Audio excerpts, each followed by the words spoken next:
Carla, a 53-year-old woman, felt a mix of nervousness and hope as she walked into the corporate office building for her interview. This was a once-in-a-lifetime opportunity, and after a long period of unemployment, she knew she needed to make an impression. She dressed in her best outfit and, as a finishing touch, chose a necklace that meant a lot to her, an antique piece of jewelry she had inherited from her grandmother. The necklace was simple but had delicate silver details and a small sapphire in the center. She felt it gave her strength and reminded her of her grandmother's words, "Always carry something that represents your essence." As soon as she arrived at the waiting room, Carla felt the weight of the gazes of the other candidates, who seemed much younger and more confident. Even so, she took a deep breath and remembered why she was there. Soon, the assistant came to call her, guiding her to the recruitment director's office.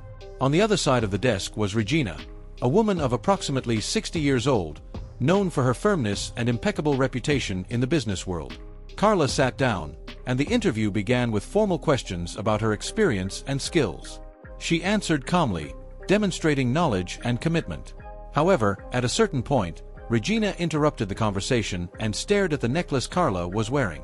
Her eyes fixed on the sapphire, and her face seemed to harden.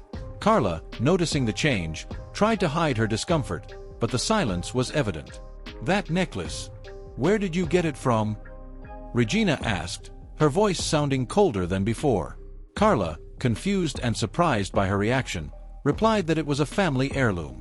"My grandmother gave it to me," she explained, hoping that this was just a passing curiosity. But Regina didn't look convinced. Her expression alternated between surprise and a hint of anger. "I'm sorry, but many years ago someone very special to me wore an identical necklace. That necklace was stolen, and I haven't seen it since," Regina revealed. Carla's mouth fell open, feeling a mixture of shock and disbelief. She tried to explain that the necklace had always been in her family, but Regina seemed overcome by conflicting emotions. Regina stood up, excused herself, and left the room, leaving Carla alone and stunned. Moments later, she returned with a small blue velvet case in her hands.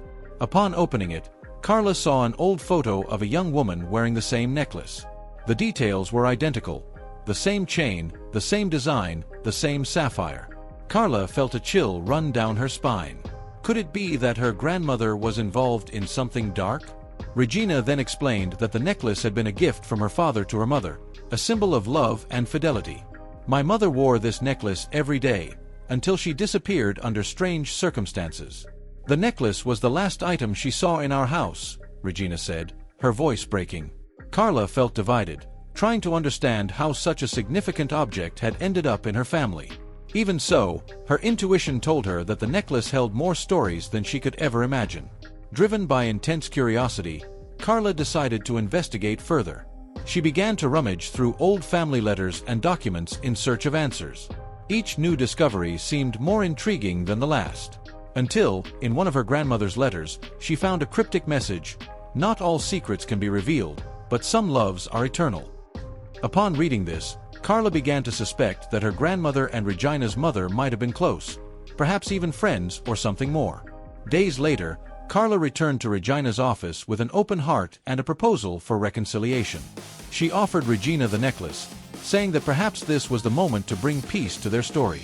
Regina, touched by Carla's attitude, accepted the gesture and invited her to share a cup of coffee and talk about the mysteries and coincidences that brought them together. That moment sealed an unexpected friendship between them. Regina decided to hire her, not only because of her competence, but also because of her courage and integrity. For Regina, Carla represented the new generation that values its roots and respects the past.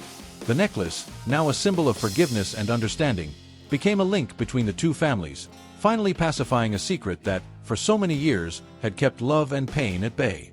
And so, Carla joined the company, becoming not only an exemplary employee, but also a valuable confidant for Regina. Together, they reconstructed the mystery of the necklace, which, although burdened with a dark past, now symbolized a new story of forgiveness and unity. If you enjoyed this inspiring and twisty story, don't forget to like, share, and subscribe for more exciting stories like this.